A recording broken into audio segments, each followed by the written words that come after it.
because Ian's one of the hot people. He doesn't know. He doesn't see. It's like whenever you're hot, you see other hot people, and you're just like, it's like gray. It's like dogs in color. You just don't know. This is blue, and you're like, okay, can I eat it? Can I eat it or play with it, or is it live? No. Speaking of live, shall we? We should. Here we go. And a 5, a 4, a 5, 4, 3, 2. Hello and welcome to episode 110 of the Game Brew Podcast, the bi-weekly video game podcast where we sip delicious beers, discuss video games, and it's time to viciously extort the gaming community with pay-to-win schemes. It's that time of year It again? is. EA's just cranking out games. Don't forget 2K. Yeah. Oh yeah. Oh my God. And it's funny whenever EA is it EA or Ubisoft that put out a statement saying we're not doing AAA titles anymore. We're just doing free to play. Yeah. That was Ubi. But they're just like, we're just doing free to play stuff. It's like, what the hell's wrong? It's interesting. We'll see. We'll see how that goes. I am your host, Ian Voss Richard, and I'm joined today by Chris, Dr. Krieger writes. Hello. And Dan Hoyt Volkerratz. Oh, I know these names, but I don't know what they're from. On today's show, they're Far Cry villains. On today's show, we'll be talking about the blockbusters yet to come in 2021. But first, it's time for a beer. Beer. Open them. Chris, what are we drinking this week? Summery beers. Let me give you a summary of these summery beers. Yeah, here's your summary of our summery beverages. So I'm drinking Manor Hill's Manorita, which is a beer, a Mexican-style lager with Tahitian limes and salt. Ooh. These limes are straight from Tahiti. That sounds delicious. That's a fancy fucking beer, dude. It is. It's a very good beer. It's have you had like Bud Light Lime? It's like that, but good. Yeah. So you get that really good Mexican style lager flavor. Yeah. But with that citrus, but then it goes away. So you get the citrus bite and then it backs off. Whenever it's too limey, it's too British. Whenever those beers are Very lime, British. when it's just such a limey bastard, then it's that's too much. That's too much. That's good. I kind of have been liking the limier beer. Yeah, I think Flying Dog has one too. Can't remember off the top of my head what it's called. It might even be called Limey Bastard. I'm not sure. And summer is the time of year where it's like socially acceptable to have beer with all kinds of fruits inside of it. I think it's accepted at all times, but it's more utilitarian. It's like limes are readily available, so you can put them in stuff. I was thinking more that you need refreshment, and you get, and this has salt too, so you also get some of that. It's basically like electrolytes. Yeah, it's got what plants crave. That's right. It's got what plants crave. Dan, what are you drinking? That's summery. I am drinking. I also love that everyone dressed up in their summer clothes for this episode. So, that's Chris, true. I really love those swim trunks. True. Dan, you're looking good in that 2-piece. Thank you. Don't forget my best grandpa hat. I mean, it's the best grandpa hat. How are your grandchildren? They're great. They're good. Oh my God, I have a story. I have all kinds of children in my what I've been playing this week. Okay, anyway. Oh God. Okay. I am drinking one of Lawson's finest liquids. I'm drinking a sip of sunshine. Sip of sunshine. You're sipping on sunshine. Whoa. Don't it feel good? I'm going to read what they say about it. Our lupulin-laden India Pale Ale is packed with You're just making up juicy, words, dude. tropical lupulin. fruit. Nah, dude. Lupulin-laden. Lupulin-laden. What is a lupulin? India Pale Ale. I don't know. It's packed with juicy tropical fruit character, bright floral aromas, and detectable layer of hop flavor. Pour mindfully, inhale deeply, and enjoy a tropical vacation in a glass. It's by Lawson's Finest Liquids. It's a family-owned place. In Stratford, Connecticut. So for those wondering what lupulin is, it's the yellow gland of a hop plant in which the hop acids and the essential oils can be found. It's a fine yellow powder that can be separated out from the green leaves of the hop itself, sort of like pollen. There you go. Lupulin. Yeah, this is an India Pale Ale. It's a very flavorful India Pale Ale. Like, whenever they say, like, you could taste the hops, like, you could taste the hops. You could taste the lupulin. You could taste the lupulin. Well, I mean, but yeah, wasn't that French thief Lupulin? Yes, Lupulin the Third. No, that was it. Lupulin the Third. Yeah. What? That's a comic. That's a cartoon joke for anyone who knows Lupin the Third. Also, chuggability for mine was like a 9 out of 10. Yeah, and this is the Sip of Sunshine is an IPA. It's very flavorful. It's an 8% ABV, but I could drink these forever. Wow. And not feel like high chuggability. It is delicious. I have been known to get one of these whenever we're playing games or something and drink like four of these big boys chunkin' cans. Not even, yeah, it's like not bad. Speaking of chunkin' things, I joined a Facebook group this week called Chunkin' Fat Ass Woofers. That's just like slightly overweight dogs, and that's the best thing that I've ever seen. It's so good. No regrets. Never looking back. But honestly, they should probably put their dogs on a diet because that's not good for their legs. True. Or their back. It's true.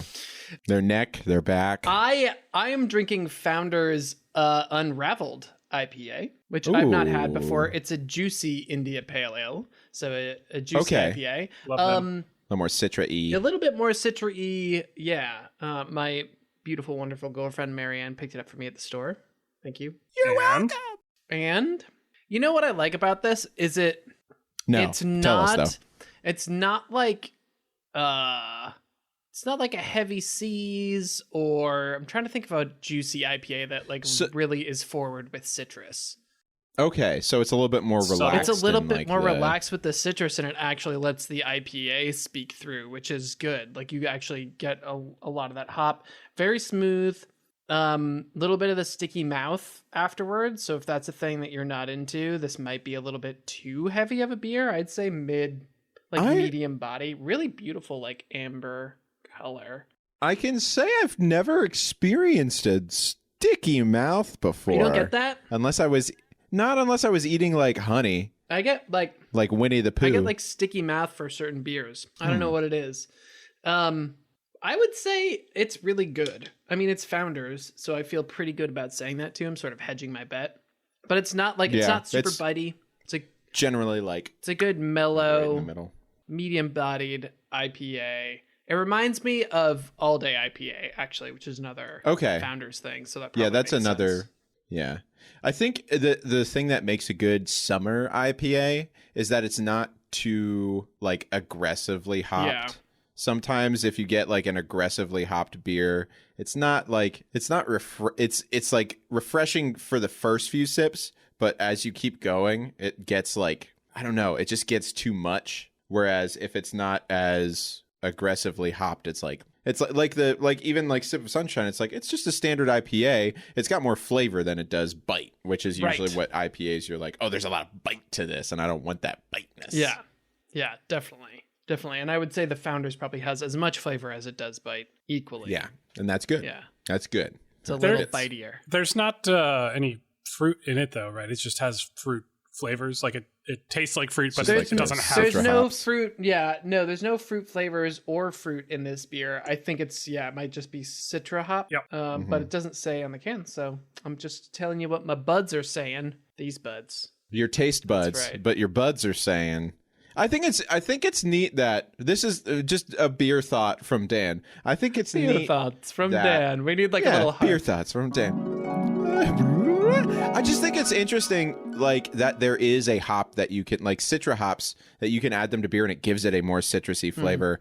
Like that, it's just like a different plant that gives the beer a more citrusy taste. I think that is so cool. That is a. Yeah, it's kind of a similar thing to like wine. You can get different notes from different grapes. I know. And it's like sometimes it's like, oh, it's oaky, or it's like it's very nutty. It's like, that doesn't make any sense. Why? Why is it science? Tell me. We should do a show where we just like, okay, nothing else matters. All you need to do is get this specific kind of hop in a beer. Ready, go. Ooh, that's interesting. Like a beer brewed with this hop. We'd have to get like Roz or Coffee to send us, or whoever, all of the people in the Discord who brew beer, send us beer. Oh, or we could do a homebrew show. Okay, anyway, sorry, show ideas. Okay, this week we have a ton of stuff that we've been playing, so we're probably going to do a little bit of an extended what we've been playing this week, and we will start with Dan, you don't have anything on yours. I feel like I never didn't write anything in. But I want to start with. Well, we're gonna start with me because you're the best grandpa. I'm the best grandpa. So I started and completed a game in the couple weeks since the last recording. It's a game called Maneater. It was on Game Pass. And I think it's interesting because it's like a lot of people talk about Far Cry because the Far Cry 6 stuff came out recently. Yeah. Isn't there a shark? It's shark. It's basically Shark Cry. So you start the game as like this shark and you like learn all your moves. It's like, okay, you can swim, you can dash, you can chomp, you can like slap things with your tail. Moves. Yeah, Chris. Do you have moral choices to make as a shark? You don't. It's like the early Far Cry games. Can you be a good shark? But basically what happens is you're this shark, and then it basically takes place in that there's this TV show called Maneater that is being narrated by Chris Parnell, which you might know from Saturday Night Live. He's Jerry in Rick and Morty. Okay. He's also and he Cyril Figgis. Yeah, Cyril Figgis in Archer. But he's narrating stuff, so it's like as you're doing stuff, he's just like, yes, the majestic bull shark. You can see as it basically eats everything that it can see in sight. And then like you find landmarks that have to do, like you found a banana stand that's underwater at some point, and you're like, yes. Now remember, there's always money in the banana stand. And there's so many references in it. But basically, you play the shark, and then there's this overarching concept where there's a shark hunting TV show that's being shot. And then the very first episode, they catch you and kill you, but it turns out you're your mom and she's pregnant with you. So the like shark hunter rips you out, throws you in and then you spend the time completing quests, defeating bigger prey to level up until you're a megalodon. Oh my god! So it's like shark. Bambi. It's basically like Bambi, but more epic. At the end, you both die, so like you and Spoiler alert. main bad guy. Wow. Spoilers, it's fine. Wow. It's the goofiest, stupid game. You know what's coming. But it was so much fun. I'm working on 100%ing it right now because I have like a few more things to do, which are just grinding. Like I just have to murder a bunch of humans on boats, and then that'll like take care get of me itself. up. It looks like the combination game is like if Echo the Dolphin and GTA 5 had a baby. So, honestly, it's really more. I honestly think like I'm playing Far Cry because you can see like, oh, there's this animal in this area. There's like these random quests you can get where it's like, oh, you can go eat 15 humans in this area, right. Or go eat 20 turtles over here. And you have to get like you can eat certain types of animal and they give you a certain type of protein that you can use to level up your abilities. So it's pretty in depth. Like it's a really good, I had fun while I was playing it. Like it seems stupid whenever you look at it from the outside, but when you're playing it, it's just fun to be a shark and just eat everything. Yeah, it looks really silly and really fun. That's cool. That's cool. It's like a perfect summer game. Yeah, and it was still like a medium game. It was it had some depth to it, you know. I guess that means you beat it. I did. Oh, blah blah blah. Blah blah blah blah. I'm just working on 100%ing it right now, which is just a lot of back and forth. I just got to pick times in the day whenever I'm like, I'm gonna go eat some humans for a little while. Yeah, I saw this at PAX East last year before the last PAX East. Yeah, and it had like a huge crowd. I really wanted to try it, but I never was able to wait. I didn't want to wait in the line. It's on Game Pass right now, so yeah, no, you it looks totally really try cool. it out. It's been fun. on my list of things to check out. Also, it's hilarious. Like Chris Parnell's great. Yeah. I would listen to him do anything. This is like the first video game he's ever done too. That's so, shocking. Yeah, I think like aside from like Rick and Morty shocking stuff. Shocking. It's sharking. Dan, did you say you were finished? Just one more thing I forgot, because there's one really cool thing is that as you complete objectives, you get different shark parts. Oh my god! Like different teeth and different fins and different tails, so you can like change your loadout of whatever shark you are. And it's so ridiculous, but it's so good. It just makes so much sense. It's so fun. I highly recommend it if you want a game to waste some time with. What else you got? Or Chris time. We could do Chris time. Yeah, Chris time first. Well, I finished Jedi Fallen Order.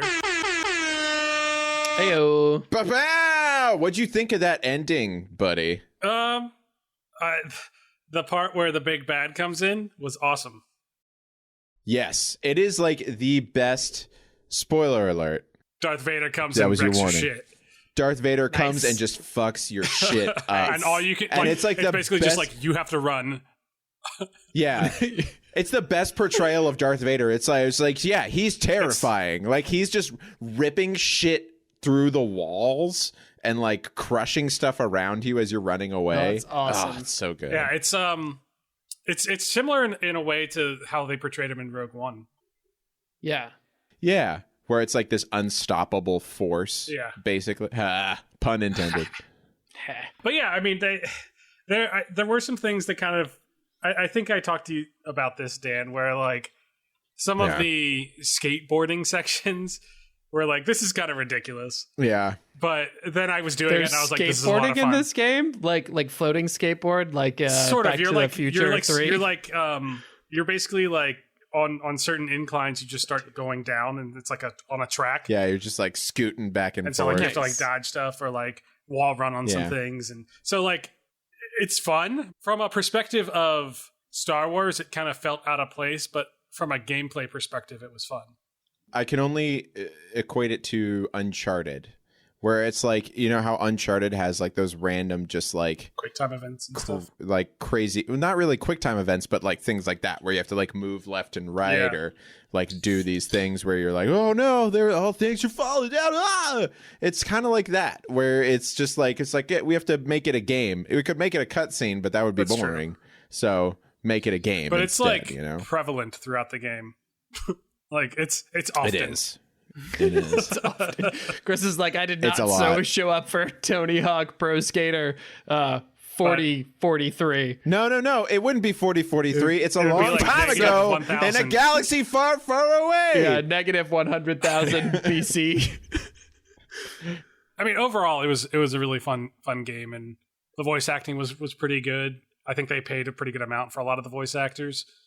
They did. Forrest Whitaker They did. was also Saul Guerrera in that too, which was cool. Yeah. So they had some of that continuity. The main character, I honestly really like him in the game. Like, he does a really good job. What's his name? Why can't I remember what his name is? Yeah, he's in a couple things, I feel like. Cameron Monaghan. Yeah. He does a great job. So yeah, finished that. And then I started Spider-Man. Do. Spider-Man. This is the Miles Morales one? This is the regular one. Oh.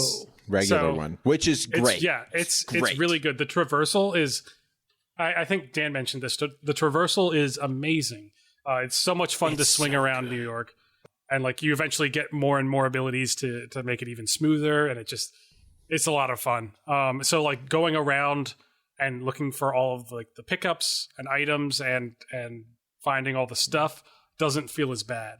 Because you're Spider-Man and you're swinging all over. And it's usually pretty quick. Yeah, and it's great. Yeah, you can get there fast. And the combat is really good. So basically, like, I feel like they took the model of Arkham City and then just improved almost everything. Yes. Like it's a better Arkham City. Very much so. It's bigger. I think that and I don't know how far into it you've gotten, but the suit upgrades, like, because you can unlock new suits, like for different Spider-Man, Spider people. Well, because it's like, I don't want to say Spider-Man because it's Spider-Man, but different versions of him. Yes. So Spider-Man's. Yes, I'm following. Yes. And each one of them has like a different like power that you can use for it. So as you do that, then it's like, oh, then you find your favorite suit and like different suits you use for different things to do. Oh, it's so good. And there's a lot of customability. There's a lot of things to unlock. It feels good. The combat feels great. Like it's some of the most fluid combat because of the web slinging ability. It doesn't feel as disjointed as the Batman combat did sometimes. Oh, Yeah. cool. Because there's sort of like a lot of times with the Batman stuff, it felt funny because you're like, okay, now I'm going to do like 3 backflips across the room and poke this guy over here. Or just suddenly and then do teleport 3 somehow. Right. Right. Yeah. With this, it makes sense because you're using a a web to pull yourself over or something like that. Yeah. Or because you're Spider-Man and you're just like way more agile. Yeah. Like just flipping all over the place. But yeah, that's really cool. It's really good. Really enjoyed it. The soundtrack's pretty good too, which I really like. And it does. You feel like you're in a Spider-Man movie. Yeah, and it does kind of feel silly though, because every time you start swinging, like this big triumphant orchestra comes in. Yeah, it's like, and like you might just be swinging for 1 second, and then it comes in, and then you stop, and then you start again. But also, like the voice acting's pretty funny. Like they did pretty good with the dialogue and made it feel Spider-Man-y. So he's not dark and brooding like Batman. Thank God. Yeah. So it's entertaining. That's awesome. But not as like obnoxious as Deadpool was in that game.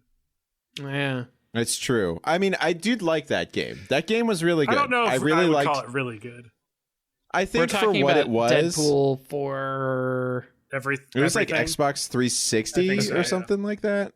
But I think for what it was really good because it basically said, okay, it's a Deadpool video game. There's going to be a Deadpool video game. And it was great. It was definitely a Deadpool video game.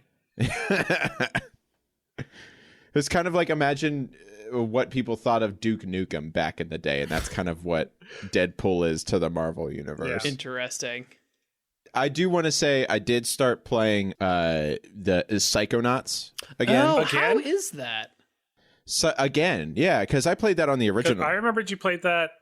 So I played that in. I played it on the original Xbox, and then I downloaded it on my computer, but it was really janky on my computer.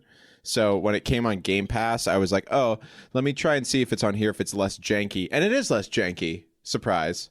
So I've been playing that more too, and it's just fun. It's just a fun platformer, and Tim Schafer is just like it's just funny. It's the Invader Zim voice actor, so you're like playing it. It's funny and dark and ridiculous, and just like it's a solid platformer. So I'm working my way through that. I'll probably finish it again soon, but it's just fun to play. Yeah, it's crazy that it's 16 years old and that it's still that good. It's still great. Platformers just have like something about platformers have that staying power where it's like if you really nail it, it's still going to be good in 15 years.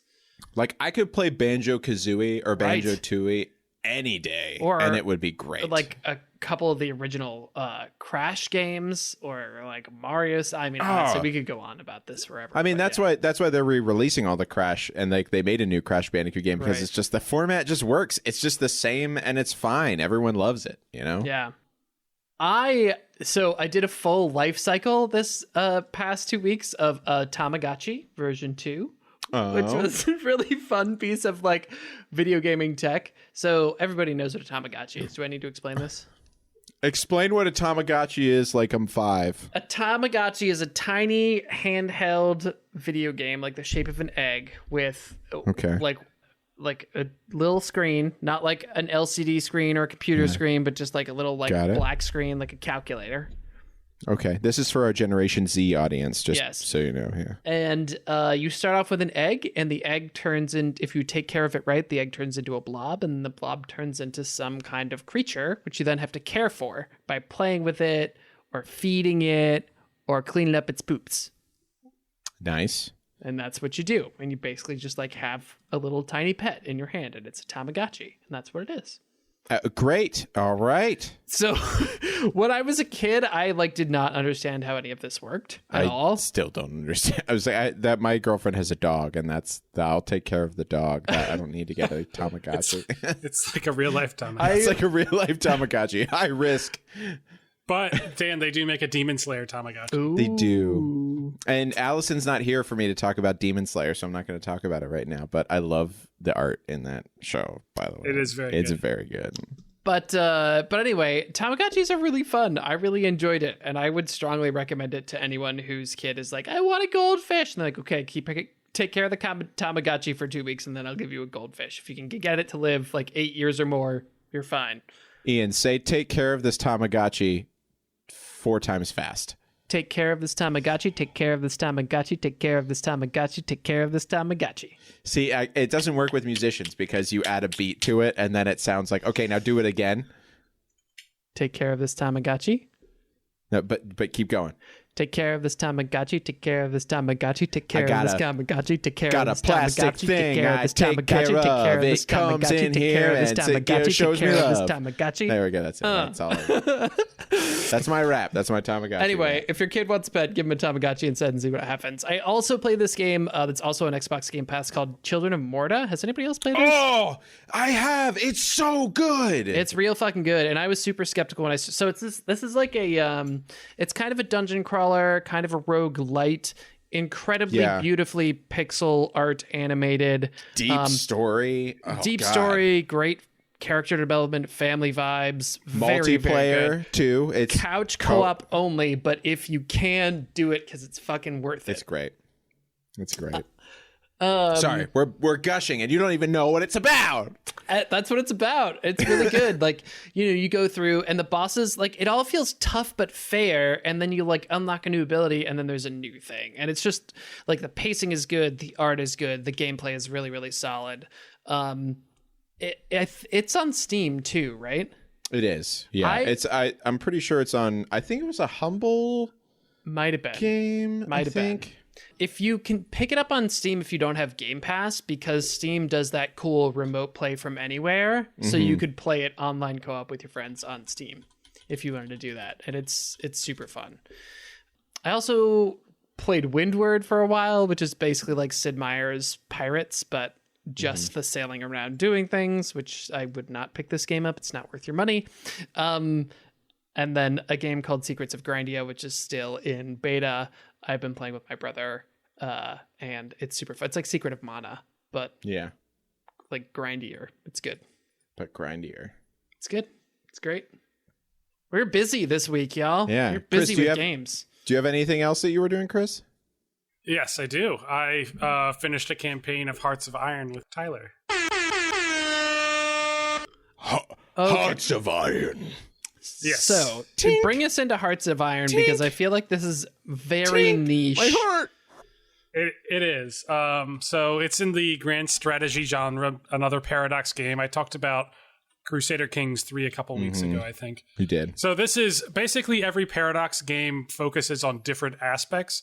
So Crusader Kings focuses on lineage and securing your line in ancient medieval times. Hearts of Iron's focused on the ramp up and fight of World War II. Ooh, I was gonna say it's like Hearts of Iron sounds like a World War blank game. Yeah. So basically, the whole thing is about logistics and upgrading like the things you're building, and you have to make sure you have enough weapons to supply all your troops, and you also have to have manpower, and you also have to have like all these different things that you have to take care of and manage, and it just, you keep finding out different things that you're like, oh, I didn't have enough supply, so my army's basically just standing still on the battle line. Like, we're hungry. Or like I invaded an island and I didn't invade at a port, so then I didn't have any supply and I lost part of my army. Because they were just on the wrong part of the island. They just had nothing. How does it handle the historicity of these events? Is it like it starts you at a certain point in time and like that's the jumping off point and then it could go anywhere? So it does a couple things. You can do historical, like basically set it so that historical things will happen and like make sure that France will ally with the UK and the US will stay out of it for a while. And so like certain things happen, and so you can choose to do that, or you can choose to do non-historical, and that's out the window. There's also, for example, they called them country bumpkins. Country, a little bit rock and roll. Country crock. They call them country focuses. Ooh, it's different. We were close.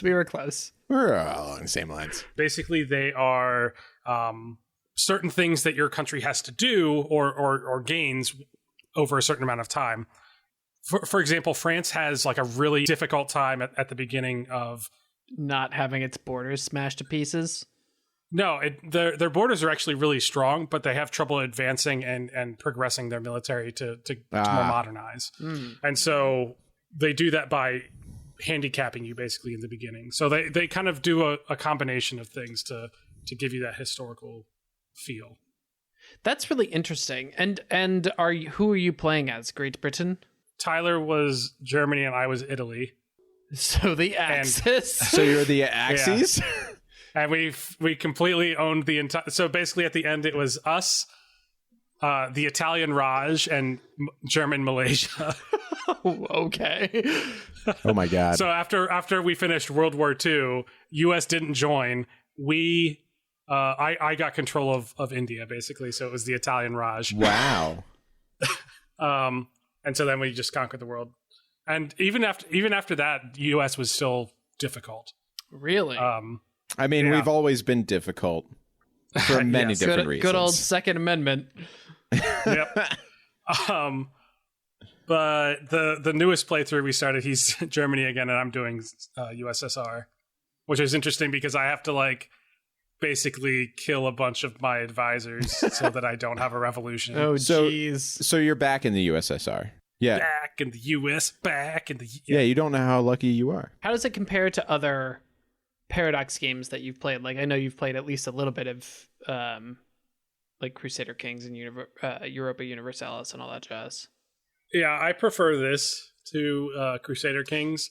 You like whenever it's the lineage stuff was interesting, but I didn't love it. I thought it was okay, but it became difficult to really secure, and inevitably once your faction leader dies, you'll lose some things, and it just is kind of annoying. Yeah, Chris, do you feel, Chris, that you like it whenever it's a little bit more political, or you like it when it's more military? Because I feel like you like the more military aspect of it. I do, yeah. And I don't know, kind of enjoy logistics and figuring out. Yeah.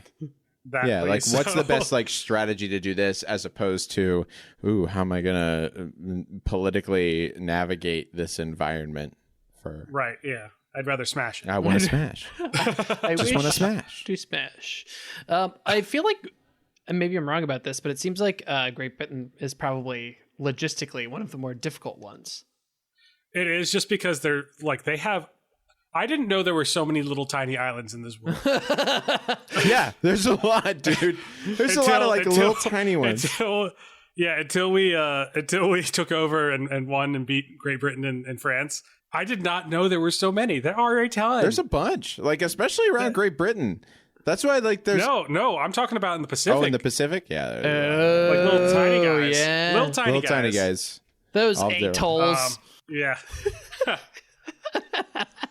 But just disappointed I head did shake. briefly... No one can see this, but I'm shaking my head disappointedly at Ian.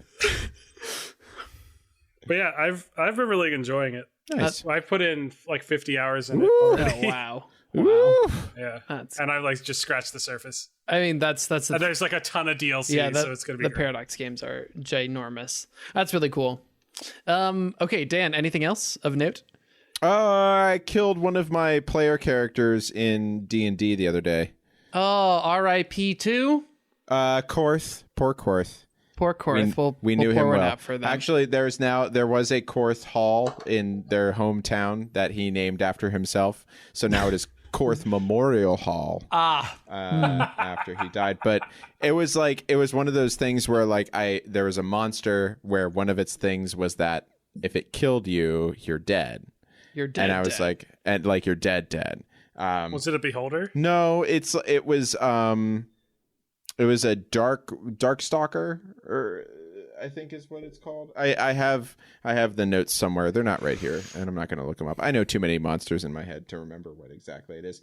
But and everyone was mad at me. This is the best part, is that every single person, except for the person I killed, was so mad that I killed him, because I was just he had so many opportunities to not die, but instead he played his character, which is the good thing about Dungeons and Dragons. Wow. Where it's there are a lot of times where he could have saved himself, but instead he chose to protect other people. Well, so what does that mean exactly?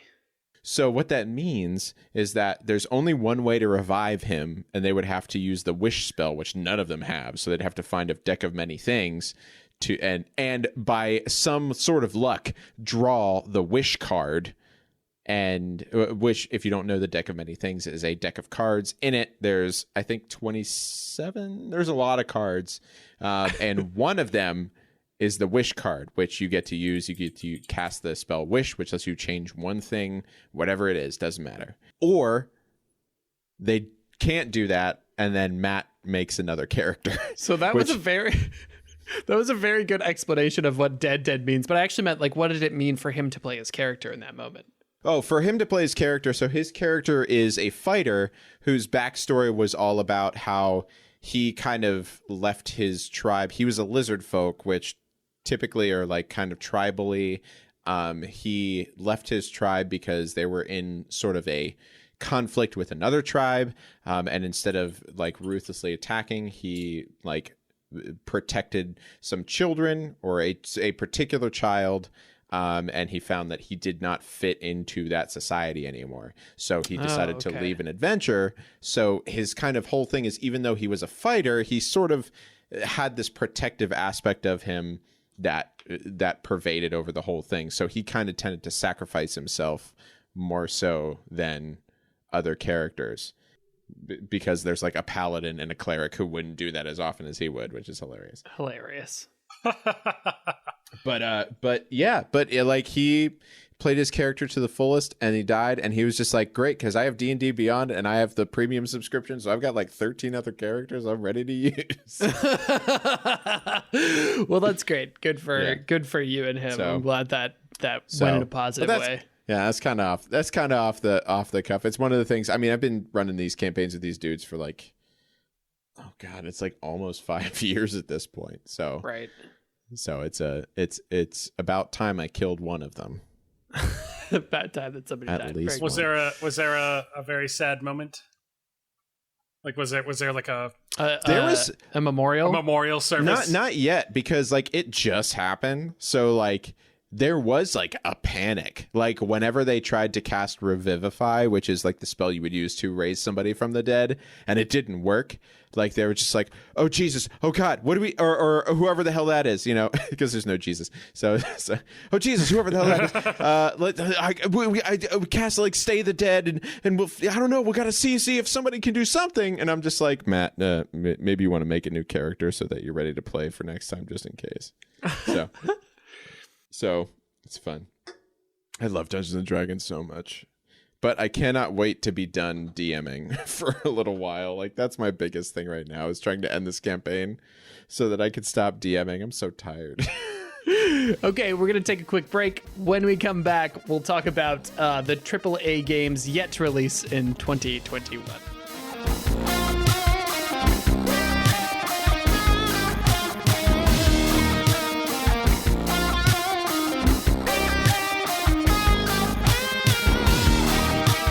Hello, and welcome back to the second half of the Game Brew Podcast, episode 110. This week, we are talking about the games we've been playing, because there are a ton of them. And then in the second half, which we're about to start, we're going to do some blockbusters that are coming up in 2021 that we're excited about. But first, we have to review the beers that we're drinking again. That's true. I switched to a different one of Lawson's Finest Liquids. It's called a little. It's a little sip. It's a little sip. It's a little sip. It's a little sip. So there's like Sip of Sunshine, which is the IPA. This one is also an IPA, but it's a little bit less harsh. It's 6.8% instead of 8% ABV. So it's a little bit more like reserved. The flavor is still there, but it's not as harsh whenever you're drinking it. So very yummy. And the can is blue instead of yellow. I really love that. What Lawson's Delicious Liquids, what do they call it? It's Lawson's Finest Liquids, you cretin. I'm sorry, but that's a great name for a brewery. It really is. Chris, what about you? It looks like you've got a fresh can in your hand over there. Yeah. So I finished the 2 Manaritas I had, and I've switched over to an Ice Cream Seas by RAR Brewing in Cambridge. What? Ice cream? Ice Cream Seas. You scream. Duh. We all scream. For ice cream. So I'm going to guess. Hold on. Before you say anything, I want to guess. Okay. It's a stout? No. It's not? No, you'd think that. You would think so. You would think what is something it then? vanilla, something stout. It is a double IPA with lactose. Whoa. Snap. Oh my God. And it kind of works. Okay. Like it's a surprising beer. It has a decent amount of sweetness, like That's the thing I would and think. thickness. Yeah. But it still has like a citrusy IPA flavor. That's so weird. But it has a sweetness to it, which that's kind of like the thing that weirds me out the most about it as an IPA. Typically, I don't think IPA it's sweet, you know? Yeah, it doesn't have a ton of bitterness. It's kind of like it doesn't have like a ton of hops bite. Has some sweetness. It's almost like, I don't know. It's really hard to explain because it has like it has that ice cream flavor. Like it That's that lactose. it has it, but it's weird. Yeah, it's like the tongue lactose. feel. I've been doing this. There's a lot of. There's a place called Gemelli, which is a gelato place near me that has nice. savory gelatos. So there's one that I really like that's like goat cheese and raspberry Whoa. gelato. I could see that. And it's just like it's like a weird because you get that like lactosey flavor. Like it's still gelato, so you get like that. And I think that's what you're talking about, where it's like it has that lactose gives it like that body. No one can see my hands. I'm doing a weird like claw clenchy thing. It's hard to describe, but it has that lactosey sort of milk body to it, which gives it that ice cream feel. Yeah. I don't know if that's mouth feel. No, it makes sense. It was just awkward that you were doing like the utter milking the motion the milking whole time. motion. Yeah, that was a little Crab bit claws? on the nose. Crab claws? Should I just do crab claws? So AAA games in 2021 are cooking along quite nicely. That is, we had big games like Resident Evil Village come out, Outriders made quite a splash, Biomutant made its own kind of splash, maybe not the most positive one, but it was splashy. It's interesting. There's a lot of streamers playing it. But what does the rest of 2021 hold for big AAA releases? So we're specifically talking about large games from big studios. For this and more on the games that will release later this year, we turn to our reporter in the field, Dan. Thank you very much. We are out here doing some reports on big games yet to come out in 2021. My name's Tim Philbin, and I'm here to give you all the downloads into that information.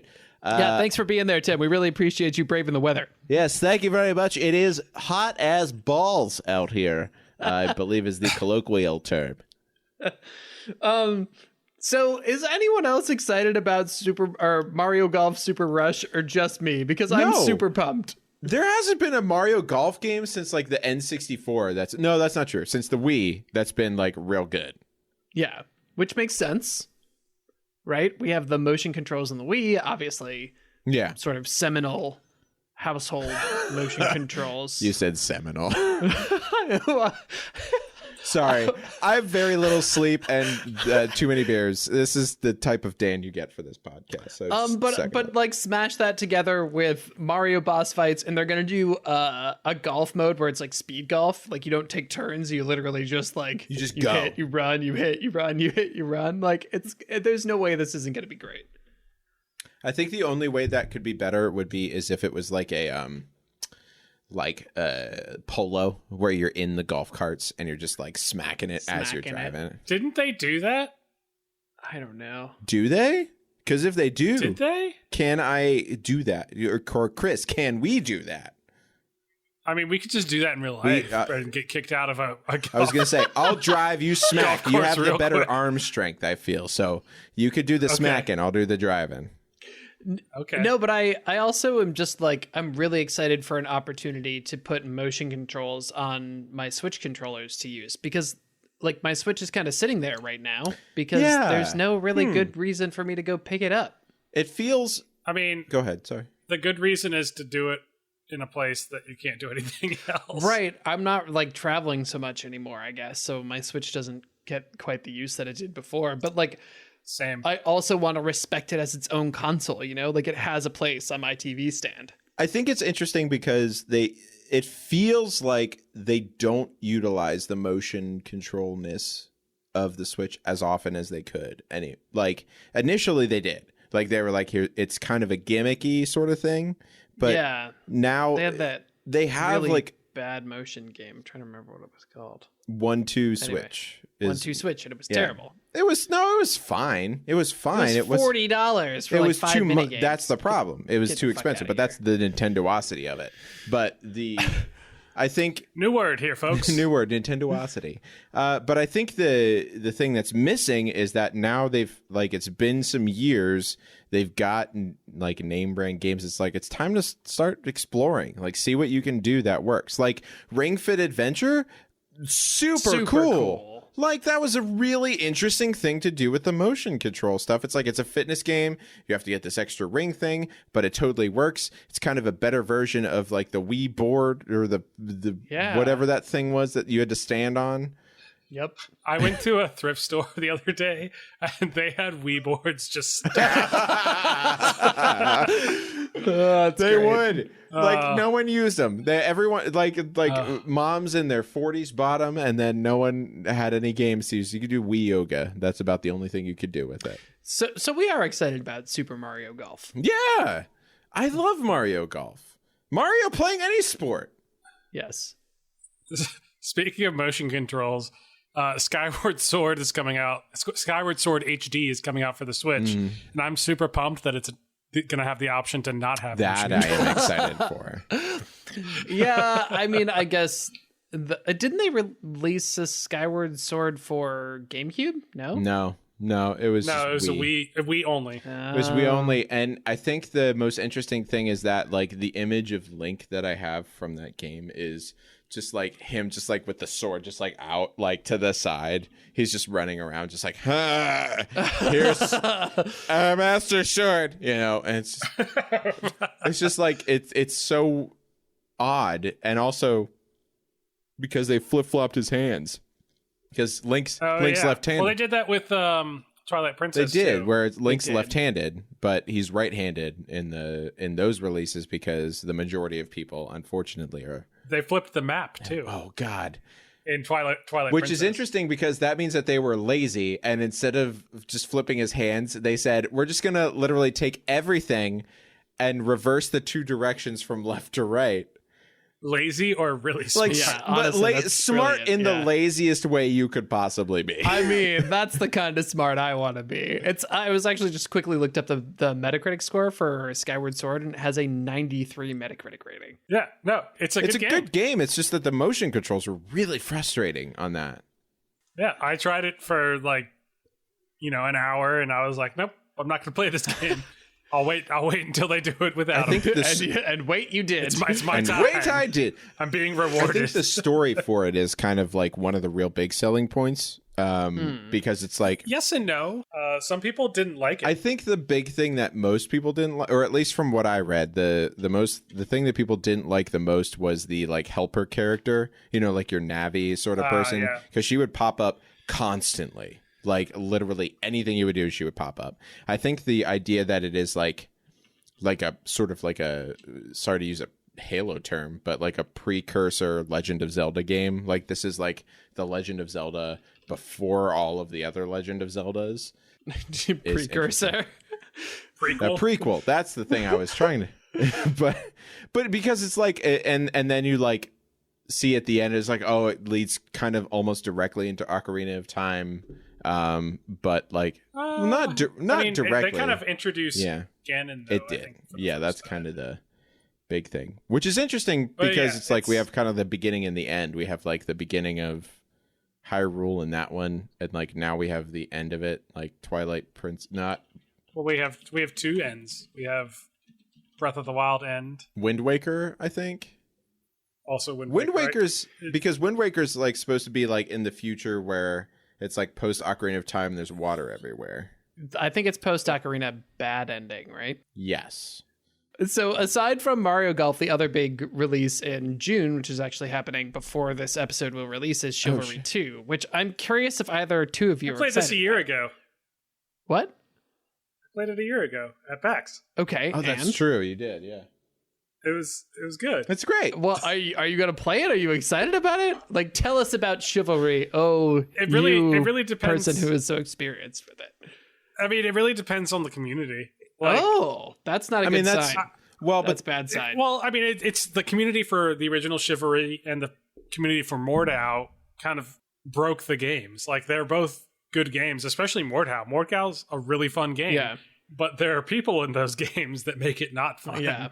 So, yeah, it really depends on how that's handled. Definitely something that I know the Chivalry 2 devs are already looking at, because they have I know you can turn off the chat. Like, they're saying that they're going to double down on making sure that like inappropriate account and player names are taken care of, like all those things. But like, we'll see. Which is good. I honestly think in multiplayer games. So yeah, sorry. Chivalry 2 is basically like Battlefield, but medieval. I would say Mortal's more like Battlefield and Chivalry's more Call like of Duty. Call of Duty. Okay, yeah. Yeah. But 64 player battles, those are pretty big. Yeah. Oh, so I mean, they might be increasing them because the original ones were like small. Yeah. No, tiny, but these it ones looks are like big. there's more of a focus in this one on like big old maps, at least some of the time. So yeah, this might be the pendulum swing back from Mortal. Right. Right. And I think that's good because Morta we had a lot of fun with. I actually had a thing. Until we had either a great time or we got super frustrated. I think one of my favorite things is that there was I heard a story about a guy who was basically like singing Creed lyrics. He was a bard the whole time and he didn't think his mic was on, so he was just singing Creed lyrics the whole time. And everyone was like, dude, we could hear you the whole time. He totally knew. I don't know because I would be singing something way better than that. But like, what's really more memeable than that? I mean, nothing. I haven't seen any memes about it, but I just know I heard a story about a guy who did that. So, right. So if you want to lop off some heads and smash some archers in the face with hammers, you should play more. Yeah, no, I played it at PAX and it was a good time. I think I played 2 rounds of it. It was like a kind of classic defend the castle or storm the castle. Yeah, always blue, in case you're wondering. Always blue. Speaking of Battlefield, there's a reveal event for the next Battlefield game, which we don't officially have a title for yet. Unofficially, the internet is saying it's going to be Battlefield 2042, which would put it, like 1942, 2142. These are the other. Well, there was a 2042. Oh, there was a 2042. So then maybe like even further than that. So this will be 2043. 2042.5. Yeah, I don't know. They're saying that it's going to have like the biggest maps in Battlefield history. And obviously people are looking for like squad-based sort of first-person shooty gameplay. I tend to like the Battlefield games more than I like Call of Duty games, so I'm excited. Same, especially if there's going to be bigger maps. I think that'll be cool. I like them. I don't know. I loved 3. 3 was great. I think the thing that makes me kind of about Battlefield is just that it's very hit or miss, like with their stuff. I don't know. I feel like there's like Battlefield 3 was great. Battlefield, was that what it was? The one that Battlefield 1, the World War I one? Yeah, the World War I one. I was like, it was okay, but it was just kind of like more. Nothing gets my nostalgia strings tingling like Battlefield 1942. Like nothing is like scratched that itch. If pardon the colloquialism, but you're pardoning yourself a lot. I just like what I like about those is it at least feels like there's a little bit more focus on different team members sort of working together to accomplish a goal rather than like everybody lone gunning together, which is kind of the feel which that I mean you can do, but Duty. like you're not going to be as successful. Right. Whereas if you're rolling with like a medic and an engineer and a couple of assault guys, like you can probably shooty take boys. something. Yeah. I mean, you can take down a server basically by yourself if you have a good enough squad. That is exactly very true. I feel like I'm excited for that. I have a couple of concerns. It's by EA. Concern number 1, that I'm going to have to pay extra for the regular things that happen in the game. Like you do. Vehicles, which vehicles are part of a Battlefield game. If I'm going to play the game. It should just be there. It should just be there. They should just be there. You noted that there's going to be destructible buildings. Do you know if they're actually going to be destructible? Or is it going to be like... Because they haven't had like actual destructible buildings for a long time. Yeah, since like Bad Company, they haven't had like really destructible. Three you could destroy whole. You Really? could destroy Okay. whole build. I mean, you could destroy buildings in Battlefield 1, but it was more like walls. I think... Yeah, in 3 you could take down entire. I think buildings. Bad Company 2 was the one that had the best like... Oh yeah, it was building. the most like destructible. the most like you could break through walls and then destroy the whole complex if you wanted to.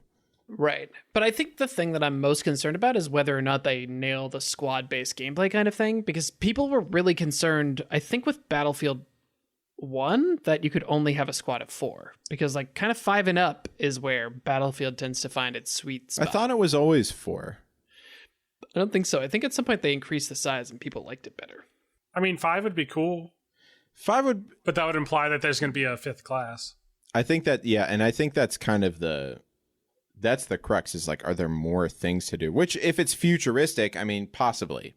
Like, there's like, you could have like a sniper, a assault guy, a medic, an engineer, and then Jetpack jetpack guy. Like the person I play in Earth Defense Force, which is like the EDF. We have to go shoot some aliens. We are the EDF. Look out this summer for some streaming from the Earth Defense Force, boys. Oh my gosh. Yes. So good. There's so much singing in that game. Ratzi's Roughnecks. Ratzi's Roughnecks. Hoorah! Great. Amazon is making a video game again. I don't care. Don't give Jeff Bezos any money. Just Really? screw that guy. Everyone is giving Jeff Bezos money regardless I know, if they're giving but money like, or not. but still, like, screw that guy, man. Like, I mean, fair, but I feel like we should talk about it. We're putting it in the AAA category because obviously there's a lot of money behind it, right? So it's called... I'm here for it. It's called New World. It's got real-time combat, so think kind of like Elder Scrolls Online sort of situation. Okay. Or like Guild Wars, right? Yes. So- but it's aiming in hitboxes. So Guild Wars was real time, but like tab targeted. Right. This is like Sure, yeah. you have to swing and like hit where they are, So like Morta. Kind of. but not first person. So Interesting. It's kind of That sounds it's that sounds annoying. This sounds pretty annoying. And also, not like they're going to be able to do it. Like, that is my concern. because like that's the big thing, is like with that sort of real-time combat, you have to have really reliable like one-to-one like connection speeds, and that's impossible with the... Well, I mean, if anyone's going to be able to do it, it's them. I mean, Jeff Bezos himself could spend like a quarter of his income. No, I'm just on. They have AWS. I mean, I guess. What is Like they have their own servers. Oh yeah, okay. AWS is a cloud-based company. Like they allow other people to use their I don't know. I have very low hopes for this because of one of the things that Ian has written later in there, is because like Amazon's tried releasing games before and it's like it doesn't do good. Yeah. You know? So they had a competitive shooter that they released, and then were like, "Oh, no one likes this, and it's bad. Never mind. Forget it existed ever." Like I feel like the Amazon games would be like the giant brand cornflakes, where it's like, why wouldn't I just buy cornflakes whenever? Right. Because it's just not as good, you know? But like, there's not really anyone else making MMOs right now. I guess.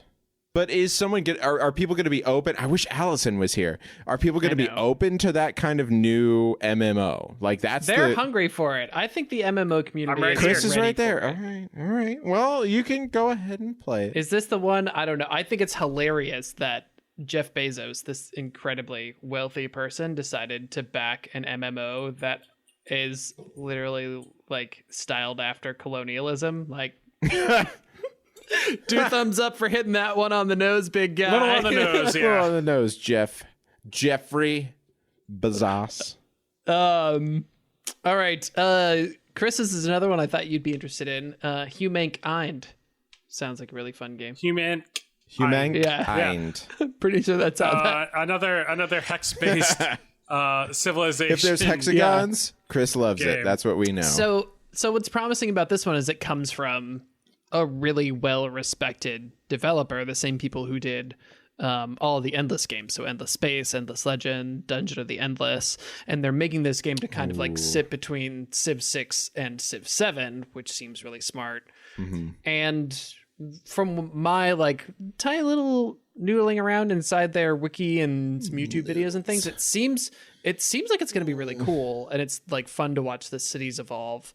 What makes it different? What makes it different? That's a great question. That's a great question. I don't really know. Nobody does, because they're 6X. What am I saying? Yeah, like 4X. What the hell am I saying? They're like 4X games. I think the only thing you can add to them is more complexity in the... But part of the reason why Civ 6 is good is because it's accessible. Right. Therein lies the crux, so... I'm interested, but like I need to do more research on it, because like it needs to do something different. Because like I'm looking at videos and it straight up looks like Civ 6. Yeah, I think one of the major selling points there is that you can like you kind of pick a civilization, but then you get to like really customize what that civilization is like. But then again, now that I say that out loud, you do that in Civ. Yes and no. I don't know. I'll have to look more into it, because like I'm interested, but yeah, it needs a feature. It has a lot of it's like going after WoW. Civ has established so much that they're going to have to do something drastically different. Very different. Yeah, it has to be huge to make it worth playing over Civ 6, because Civ 6 is very good. Yeah.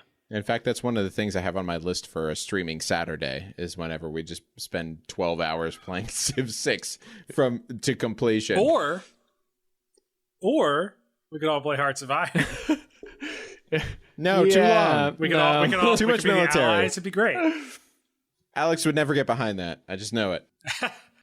In October, a little game called Far Cry 6 is coming out, which apparently will be free to play. I'm just kidding. That's not going to happen. But I find that interesting. I think it's because it's been a bit since we had like. How long has that been delayed? A year? Not that bad. I think it was a year.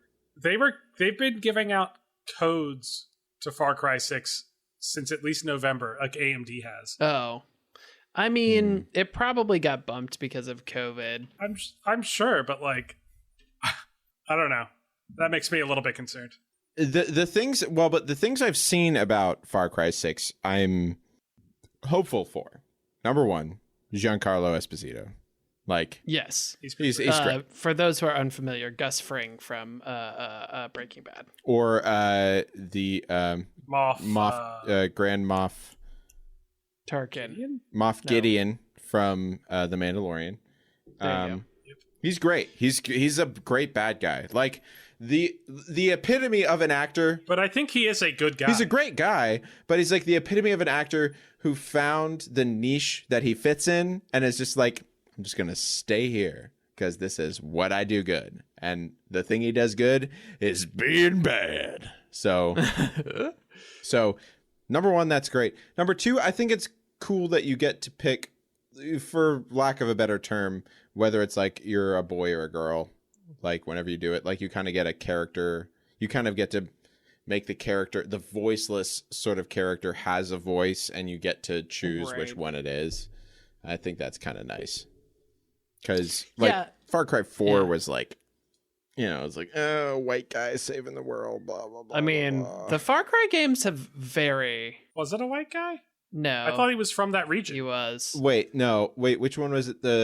Far Cry 3. Far Cry 5, you're a white guy, but it was in America. Yeah. It was, Far Cry 3. Well, yeah. I think it was Far Cry 3, because that was the one where you were on islands, where you were like, and you and your white buddies were all skydiving into a place, and then... Yep. Yeah. Well, but the interesting thing about Far Cry 3 is it basically ends up being a Joseph Conrad, like, Heart of Darkness situation. That's true, yeah. Where you get in there and you realize, I've become the thing that I've become the... Well, that's like what that's Far like Cry the whole... That's kind of what I was getting at, so... That's the Far Cry thing. I was the shark the whole time.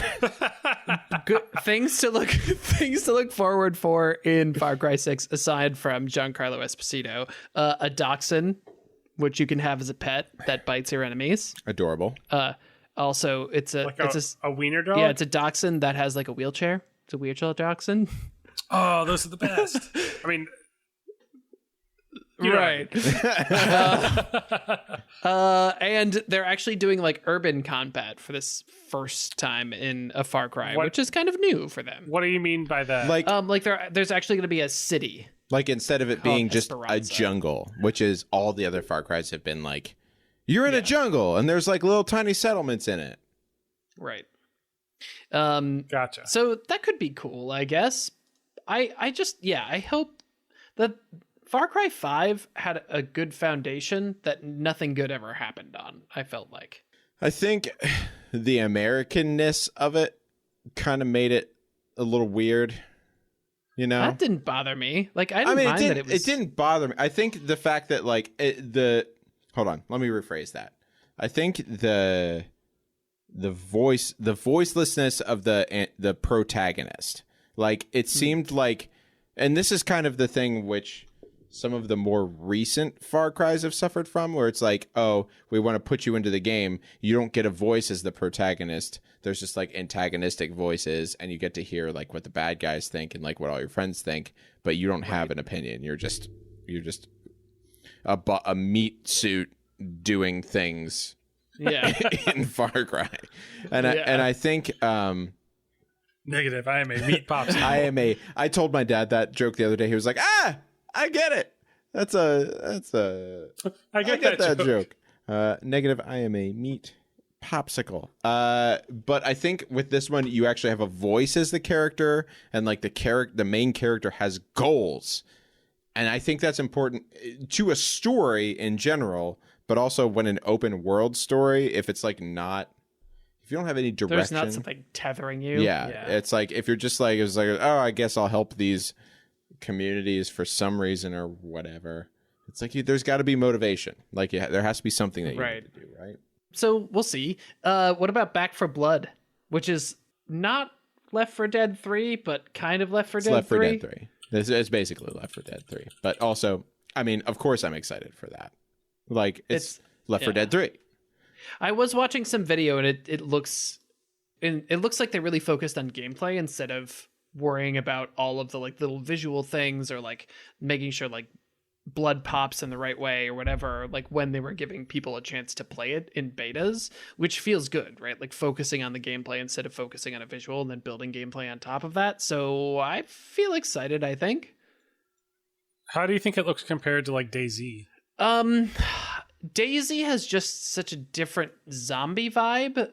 I think DayZ's a little I also never played DayZ, so DayZ's a little bit more scripted. I think with Back 4 Blood, just like the rest of the Left 4 Dead games, it's more about like how you react to this constant onslaught of zombies, you know, versus with DayZ, which is like where you get sort of a kind of respite every once in a while because it is a little bit more like, event-based zombie stuff versus like just all of a sudden, there's a smoker, like in Left 4 Dead 2, where it's like you're just kind of walking to a new place and all of a sudden, there's a smoker, it grabbed my neck, someone has to shoot them to get him away, or like you get hit by a boomer or something like that. So I mean, I feel like that happens in DayZ, but I think I understand what you're saying. Yeah, I think it's more, it's like not as, the random generation is not as random in DayZ as it is in those games.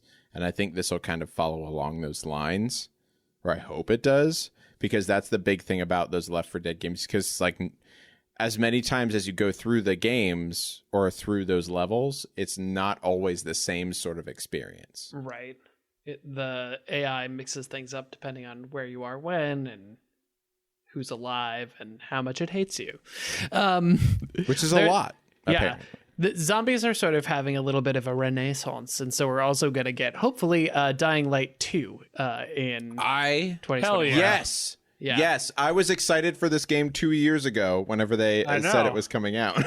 And then I'm excited for it too. That game is great. Yeah, Dying That's Light a great is co-op outstanding. game. Dying Light was amazing. I don't know. There's something really satisfying about that game. I think it's they did parkour zombies right. you know? Yeah. Where and especially with Dying Light 2, since it's been delayed for a year and a half, or a year at least. I know 2 years ago, or a year and a half ago, this was my most excited for game of 2020. So the fact that it's getting released at the end of 2021 is like, okay, thank God, because Finally. at least we're getting it. Right. But yeah, it's just the really satisfying. What was the game? Was it Dead Island? Is that what it was called? There was a Dead Island and a Dead Island 2, where it was like vacation zombies. Yeah, where it was similar, where it was like what was that movie that was by the guys that did Super Troopers? Oh no. You know what I'm talking about? I do. It was Club Dread. Club Dread. Dead Island was kind of like their first foray into its first-person parkour zombies, and they kind of tried it, and it didn't really fit. Like, it didn't do as good. Like, they didn't really get to where they wanted to. But then Dying Light was like, oh wow, we got there. Like, this is this is what it should be. And I think Dying Light 2 is going to be great because it's like more story. Yeah. And the story from the first one was awesome. Like, it was just so good and enthralling, like, the whole time. It's not just about running and slapping zombies. It's more about running and slapping zombies and helping Jade. And doing it for your friends. Yeah. Yeah. So I'm excited for that. And then, that's probably it, unless Elden Ring decides to release this year, which ain't gonna happen. Who knows? That'd be dope. Who knows? It's from software. They might just... Apparently, there's also a Fable game in development that might release There's soon. always a Fable game in development. Freaking Peter Molyneux. Is how he's I not feel involved about anymore. that. Peter Molyneux. I'm pretty sure he's not involved anymore. I hope he's not, because he's the shiestiest boy in the whole world. Because Xbox owns it now. Thank God. Yeah. But like, what wasn't there? I think the last thing that they were going to do with Fable was like their arena battler or whatever it was. Do you remember that? It was at E3 like 2 years ago, and it was there was something about that at E3, but I can't remember what it was. It was like a you get to pick your class, and then you like battle things in an arena, and that's it. There was no story. There was no. It's exactly what people want from nothing a Fable that title. Fable has ever been. It's kind of like what happened to the Darksiders, the series. Well, There's okay. We can't get into Darksiders right now. Are you sure? Because No. it's very sad, and we could talk about it. I could talk about it. Maybe next time we could talk about Darksiders. But for this time, I think that's going to be it. If you have any other games that you are excited about for 2021 that we didn't talk about, be sure to shout it out on our Discord at bit.ly/discobrew, or you can hit us up on all of the social media. And that is going to be it for us. So say goodnight, everybody. shout out to Horizon Forbidden West. Oh, that's Good true. night, everybody. Yes. Shout out to Horizon Forbidden Night, West. everybody. Good night, everybody. Wait, is that coming out this year? Yes. Yeah. Oh. Womp. It's too late now. This We is ended what the episode. happens when I'm Good the night, only one everybody. who does show Good notes. night, everybody. Shut up, Ian.